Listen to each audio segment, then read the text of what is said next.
নাতি তে দুধ খায়, 2.5 বছর বয়স হয়েছে। দাদায় খাইতে বসছে, দাদি গোসল করতে গেছে। তে ছোট মানুষ খালি দাদা দাদা করে। গরুর গোস্ত দিয়া ভাত, গরুর গোস্ত ঝুল দিয়া রানছে।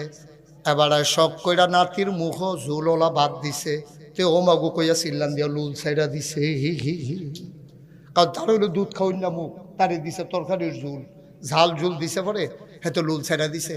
এবার ওর ওয়াইফ, কি আইফ, এবার ওর ওয়াইফ দৌড়াই আইছে, আইয়া সেটা দেখে যেতে কানতে আছে, লুল ছাইরা দিছে, চোহের পানি গালের পানি একখান হয়ে গেছে গা। এবার ওর ওয়াইফে ধমক দিছে, হ্যাঁ তে দুধ খাওয়াই না বাচ্চার মুখ তারপরে তরকারি ঝুল দিছি জুতে। এখন এই বাত্রি রাখা দিছে, গোস্ত খাইছে, আড্ডিরা রয়েছে, মাছটা খাইছে, কাটার খেয়াল করে একটু জোটা কাটা। এবার সবগুলা মিলাইয়া তোমার খাওয়ার পরে দরজায় দিছ, কুকুর আর বিড়াল দরজার ভিতরে তোমার